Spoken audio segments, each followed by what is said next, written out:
Hey, how y'all doing out there in video land? This is Stiletto coming at you from the Wild Wild West. Well, today we're just doing a little goof off video. I just want to do a little rotation drawer update for this year. Getting close to the end of this year. I don't really plan on getting too many more. There's a couple more that I want to get, and that's about it for this year. As y'all know, I want to get the Swift 3, and I've been thinking about getting the Cub too. The shark-like Cub, the Demco knives, the shark Cub. I'm thinking about getting one of those while they're still on sale at Blade HQ, because I saw that the new Grivery ones are coming out. Then that's supposed to be the budget one with the AUS 10A steel and Grivery handle scales instead of Ultim or G10 and 20 CV or some other kind of steel. Or S35VN, I think they're making them with S35VN also. So I decided, and those are going to be like around $80 to $90. And the Blade HQ one is going for $114 with the 20 CV blade with Ultim handles. So I've been thinking about getting that one, people. I've been thinking about getting that one just because I want to add it to my collection. And I know it's probably smaller than I really want. But that's like the only Demco Shark Lock folder size I don't have. And so I want to get one to add to my collection, people. That's just mainly for collection purposes. I may end up liking it too. Who knows? But anyway, I want to get that and the Swift. So other than that, this is my rotation drawer. And we'll go through it. Go through my rotation drawer. And another little note on this one, on the Swift. I went back to the original setup in the Swift with the large pivot in the front, the small pivot in the middle, and the large pivot and the other large pivot on the end. So you got a large pivot right here, small pivot in the middle, and large pivot, a large stop pin, I should say stop pin, not pivot. Stop pin in the front, small stop pin in the middle, large stop pin in the back. If you remember from my last video on this, the stop pins for the large ones were 4.95 millimeters thick, and the small one was 4.85 millimeters thick.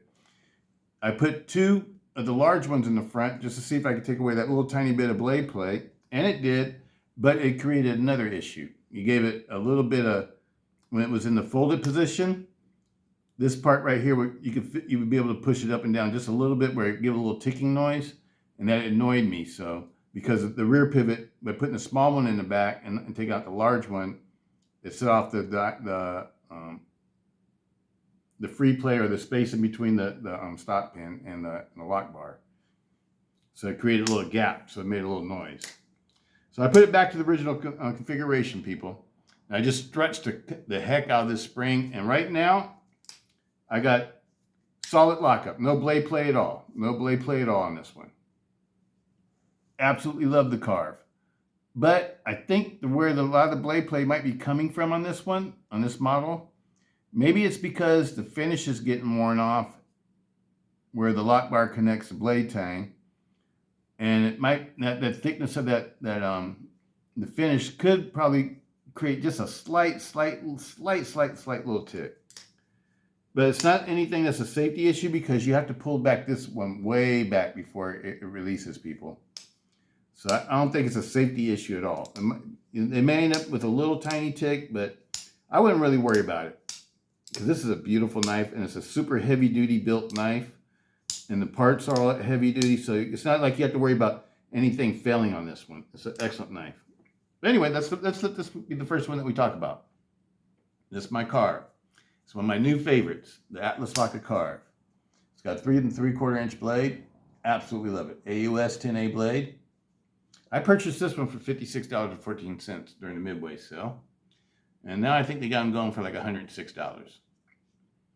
Absolutely love it. Highly recommend this one though, people. The carve is an awesome knife. A new Atlas Lock. New Atlas Lock carve. This is another new Atlas Lock knife, and this one has a perfect detent. Oh, that's another thing I want to mention about the carve. Let's go back to the carve for a second. When you stretch the spring out, you get detent. So the spring is responsive, is what gives you detent, people. So if you got a knife that feels like it doesn't have any detent at all, it's like this one, you can see the detent because I can just barely push on the blade and it loads up and it lets it lock up. Now, when it doesn't have detent, you sort of have to really put a little effort into it Just, you know, because there's nothing to load up on it or whatever. But this is an excellent knife. But yeah, your spring is responsible for your detent. So if you have weak spring tension, you're going to have weak detent in this one. If you have strong spring tension, you're going to have strong detent. That's what I found out. This one, the detent is perfect. Look at that. Perfect. Absolutely love the FM1. Now, the FM1, even though I do love it very much, it's not my favorite to carry every day because it's just a small knife. It's real thin. I tend to like a knife with a little bit more girth to it, but I like this one for those occasions that you do need a real slim knife to carry that still has a decent blade length. This is a 3.5-inch blade length, so it's still a decent knife. It can be used for self-defense, utility uses, whatever. It's a great knife. Absolutely love it. The carve. I mean, not the carve, the FM1, people. FM1. Atlas lock. Now, here's the other. This was the first Atlas lock I tried out, and this knife is my favorite one. This one has perfect lockup. Always has had perfect lockup. And I think the reason why is because it doesn't have any finishes on the blade, so the lockup's just right. And then when you get the skiff and OG Goat scale kit for this one, it takes this one to another level. It makes this knife feel like a super premium custom knife. Absolutely love it. Highly recommend it. It's one of my favorite kits of this past year. It's an N-Gage 3.5-inch blade, original Goat scale and skiff bearing kits. It really changes this knife, people. It makes it this is the ultimate Atlas lock folder to me. Is this one right here? It's my favorite one out of all the Atlas lock folders. I've never had any problems with this one. This one I really like too, but it has an issue with, you know, if you play with it a lot, you will develop a little bit of up and down blade play. And I think it has a lot to do with the spring because I don't think they put a strong enough spring in these. That's what I honestly think. I think it's a spring. But as I said though, you put your 4.95 millimeter stop pin in the front right here, 4.95. Then you put your 4.85 millimeter pin in the middle. Then you put your 4.95 millimeter stop pin in the back. And that's the way I get the best function I can get out of this knife, you know, as far as like all function. But I've noticed even then, even after about a week of playing with it, the spring will start to get weak a little bit. And then you get that little tiny tick again. But I don't know, it's just part of having this knife, I think. But I still think it's a great knife, people, and I still highly recommend it because it's a super safe knife. It's an awesome work knife. It's a great self-defense folder. I think it's a great all-around folder. Next up, another one that I did with the original Goat kit, scale and skip bearing kit. I absolutely love this one now. And even though the Scorpion Lock 8015 is a Demco design, it wasn't one of my favorites. Because I just found it kind of awkward to use, especially in its stock form because it's not super smooth. But when you get this kit with the skip bearings and aluminum handle scales or titanium handle scales, it changes this knife too, people. It changes it from being a knife that I didn't really like to a knife that I do like. Absolutely love it, people. Absolutely love it. Next one up. Oh yeah. It's the M1. The Magna Cut Recon 1 M1. Well, I guess you don't call it a Recon 1 no more. You call it a Recon M1. It's the new one. Absolutely love it. This one is not a fun one to take apart and put maintenance on, though. But other than that, it's butter. I love the way this one. Look at that. No lock stick or anything. And no move blade, no up and down blade play side to side or anything. And look how smooth this is. That's super smooth, people. No noise. You don't hear anything, do you? Look at that. No lock stick. Absolutely love it. This is the Italian-made Magna Cut M1, Recon M1. I wanted to make a Tonto. I want to see the Tonto and the drop point come out in this one too, the Italian-made ones. I think these are awesome. Like I said though, Other than, you know, on the maintenance side of it, this is a beautiful knife. Beautiful knife, people. I like the finishes. I like the Magna Cut steel. The handle is, they improved on the handle too, as far as like the way the handle feels, the grooves and the texturing of the handle. Everything's perfect on this one, people. It's an awesome folder. Highly recommend it. Okay, now we're gonna get into one of the most fun triad folders I have ever owned. Yes, we're talking about the 8010 with the Skiff scale kit. This is 8010 Lite. This is my least expensive 8010 that I own, and it's the one I like the best.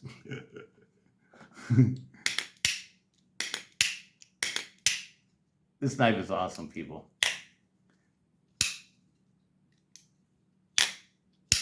Listen to that. Just listen to it. It's saying I'm locked up in fixed blade mode.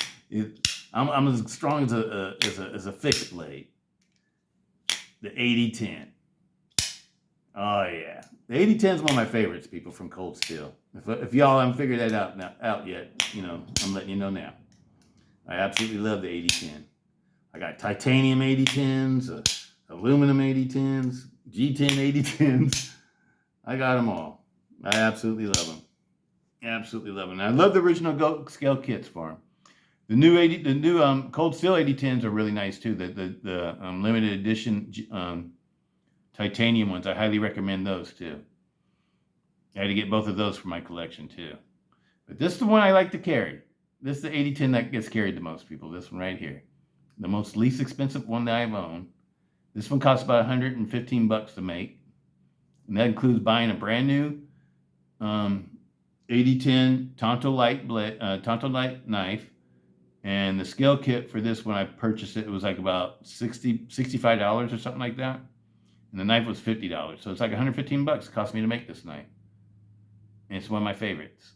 It's one of my favorites. Absolutely love it. I highly recommend the 8010.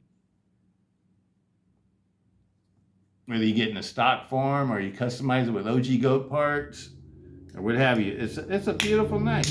It's a beautiful knife. This is one of the sweetest triad folders that I've ever owned. And I love the grip on these. And the balancing on these is perfect.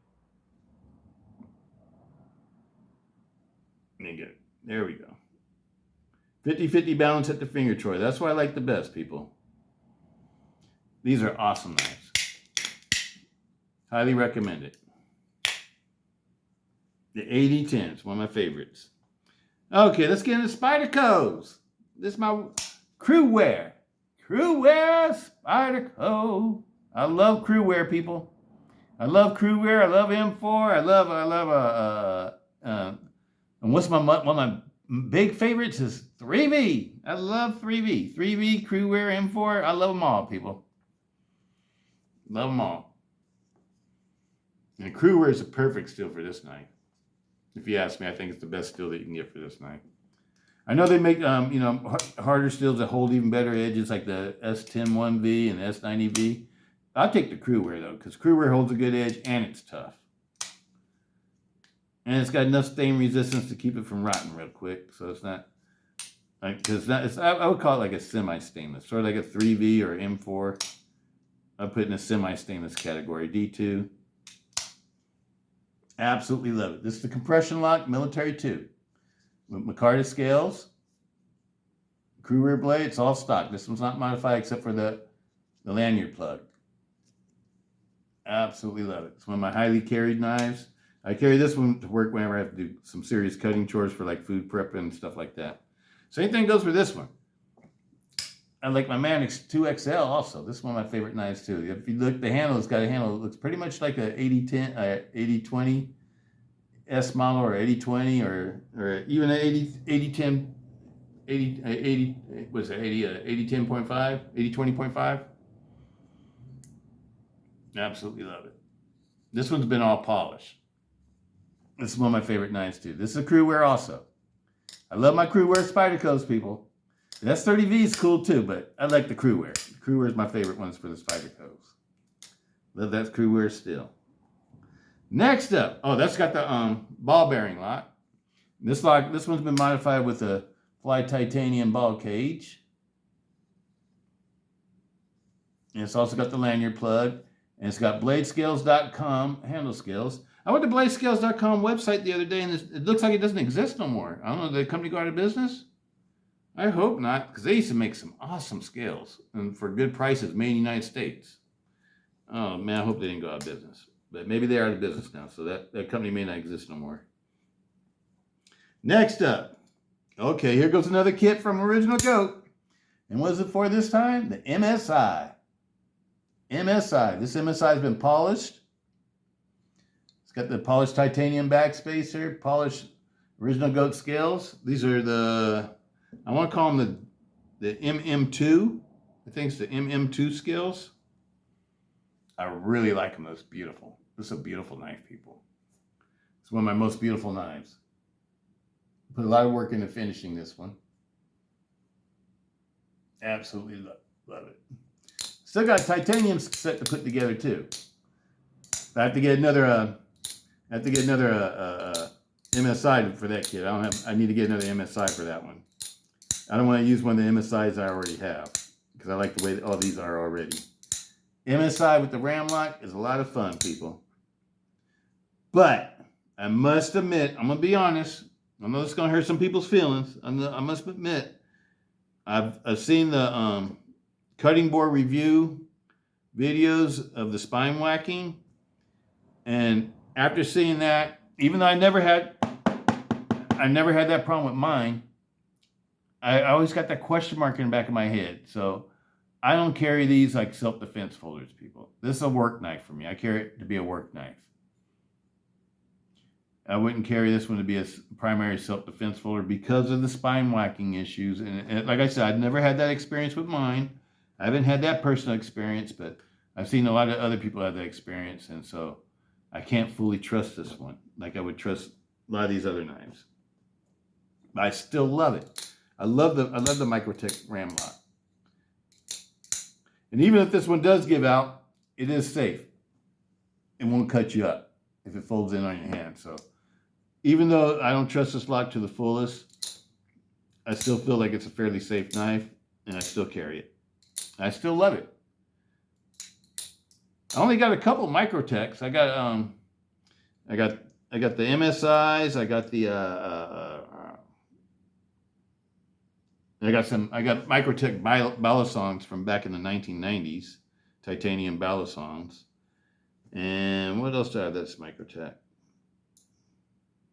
I had the other folder. I forget the name of it. I forget the other Microtech ram lock folder. Not the was it the Stitch? The other one.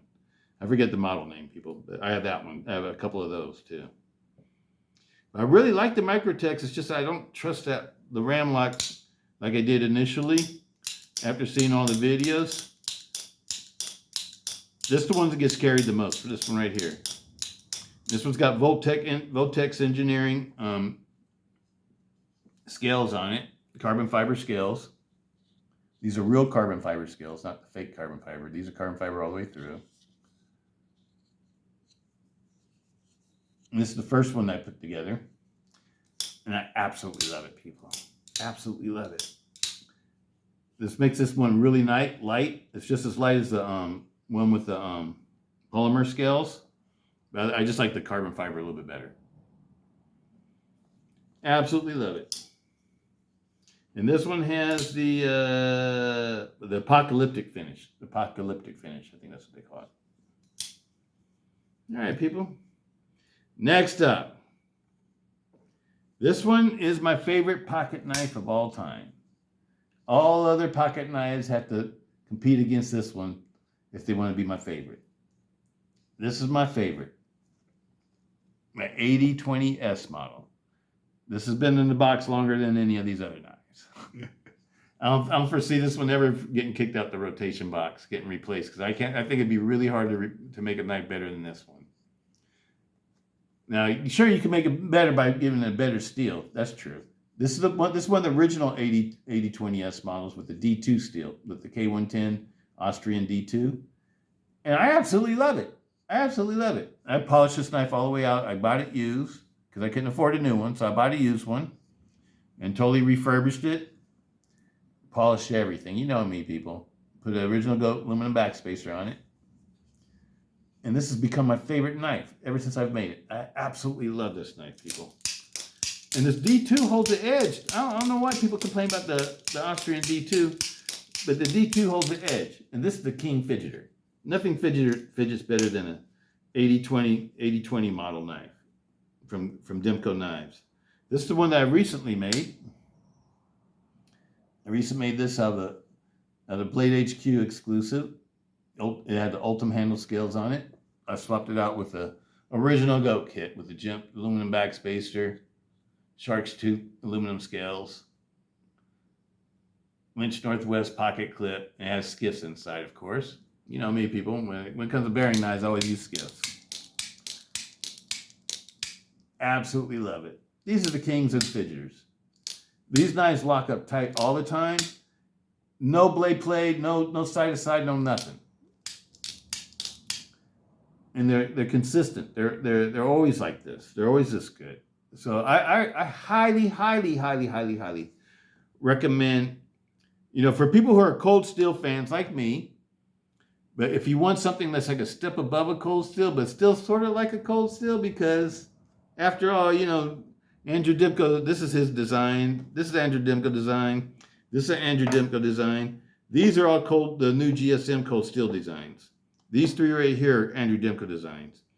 But when I get a Demco knife, I still feel like I'm buying a cold steel knife, people. I don't know what it is, because Andrew Demco, he's like my knife maker hero.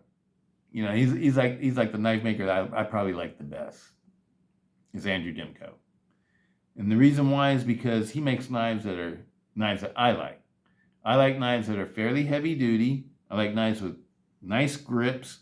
I like knives that have solid lockup that I can depend on in, any case scenario, like, where it'd be a self-defense scenario or a survival scenario or emergency response scenario. I can always depend on Andrew Demco knives. The locks will hold up. The blades will hold up. The knife handles will hold up. Everything will hold up because he makes strong knives. He makes knives that you can depend on. And some of the best knives he's ever made were the ones that he made with Cold Steel and Lindsey Thompson, that he collaborated on with Lindsey Thompson to make, take a lot of the Lindsey Thompson ideas and turn them into Demco Triad folders and stuff. He just made some awesome knives, people. Out of all the knife makers and all the knives are on the market right now, I still prefer the Cold Steel Triads and the Demcos. Those are my two favorites out of all of them. If I was going to recommend any knife for self-defense, for emergency response, for survival, or for just even everyday use, it's going to be a Cold Steel or Andrew Demco knife. My number one recommendations. After that will come others. For instance, to me, the best knives that they have the best blades for cutting and slicing are Spydercos. I think Spyderco makes the best knives that are good for cutting, good for light duty utility work and that kind of stuff. They don't really make heavy duty knives, but they make knives that are really good at doing what they do, and that's for slicing, cutting, food prep, all that kind of stuff, light duty cutting chores. They're awesome at that. Cold Steel to me makes knives, or the original Cold Steel. That what really motivated them was making knives that were not only good as a everyday carry knife, but also can save your life. Life-saving knives. Life-saving knives. Knives that you could depend on if you had no other choice but to use a knife to save your life. You could depend on a Cold Steel folder for that. That's what I'm saying, people. Lots of other knife makers make beautiful knives, and they're very expensive. And they use very exotic materials and things like that. And they're very beautiful and highly sought after. But they're not the best knives for self-defense because they don't have strong locks and things that, they don't have things that you can depend on. And if you get in an emergency situation and something gets spine whacked or something like that, you don't want the blade coming in and chopping up your fingers and, fingers that you need to help you survive in whatever situation you're in. So, it's important. Finger safety is important. Like I said, I love these, but I wouldn't trust them for fighting knives. I think they work perfectly fine just as an everyday use knife or for cutting chores and for work. But I wouldn't take my MSIs and if I was going into combat, I wouldn't take an MSI with me. That would not be one I would take with me. I wouldn't take one of these Spydercos with me either if I'm going into combat. They're not heavy duty enough for me. Even though this one's the military too, and I know this one's supposed to be the heavy duty one for Spydercos, the Mannix 2. They're very nice knives, but I have other choices that I think are a little bit better. For example, this is a soldier's pocket knife.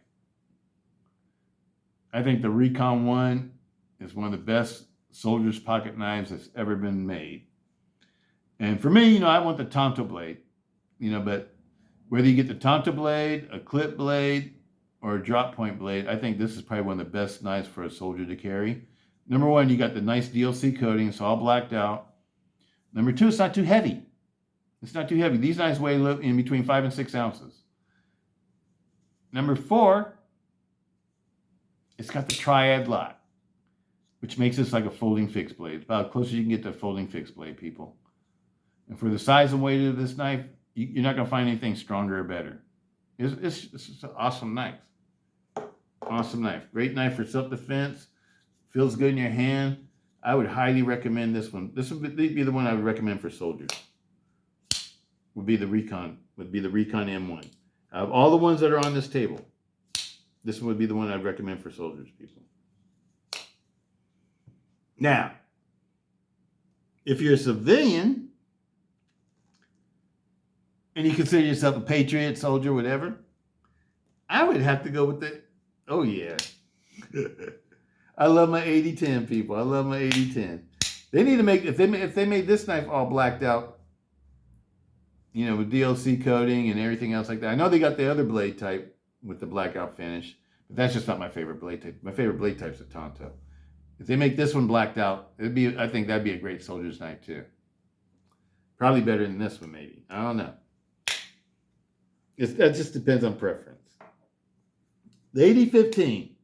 Would I call this a soldier's knife? No, not necessarily. I think this is just more of a fun knife to own and collect and carry and to use. The 8015, I would say it's just a fun knife. It's a very good knife, very strong knife, but it wouldn't be the one I want to carry if I'm a soldier. This one right here, to me, this is civilian carry again. We're getting into civilian stuff again. This is a civilian knife. The way I got this one, you definitely wouldn't want this out in the field because it's too shiny, too flashy. So we're not going. That's not my favorite for the soldier's knife. This one's too small. But there's a lot of soldiers don't depend on their knives for a weapon or anything. So, they just went for cutting chores, light duty cutting chores. So this might work for them, but it wouldn't work for me. So I wouldn't take that one. This one right here. This, on the other hand, I would recommend for a soldier. It's a nice heavy duty knife, fairly inexpensive, easy to purchase, and very easy to take apart and maintain. But it's not a perfect knife. Still no blade play yet. But the springs in these wear down. So far, that's my experience. And that you will get a little up and down blade play, but you just have to take it apart and stretch out the spring, and then the blade play will go away. But absolutely love these knives. Back to this one. This has become one of my favorites, people. I absolutely love this one.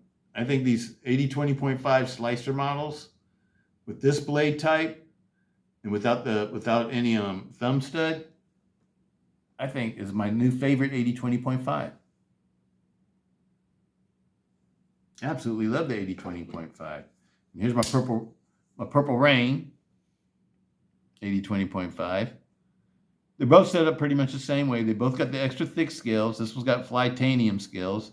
These are the G10 extra thick scales. This one's got the extra thick scales from Original Goat, aluminum, in the shark's tooth pattern. They both have skiffs. They both have the Lynch Northwest pocket clips. This one has the original barrel spacers, and this one's using the jimped back spacer from Original Goat. This one has DLC coating. This one's stonewash. Absolutely love them, people. These are my most favorite small knives. For 3-inch blades, the 80-20.5 is number one with me. I don't like any other knife better than 80-20.5 that has a 3-inch blade. It's number one. But my number one folder of all time, oh yeah. This is my favorite. This is Purple Haze. Purple Haze. The smaller one is Purple Rain. The bigger one is Purple Haze. Prince was short. Jimi Hendrix was tall. Absolutely love it, people. That's about all I got for you today.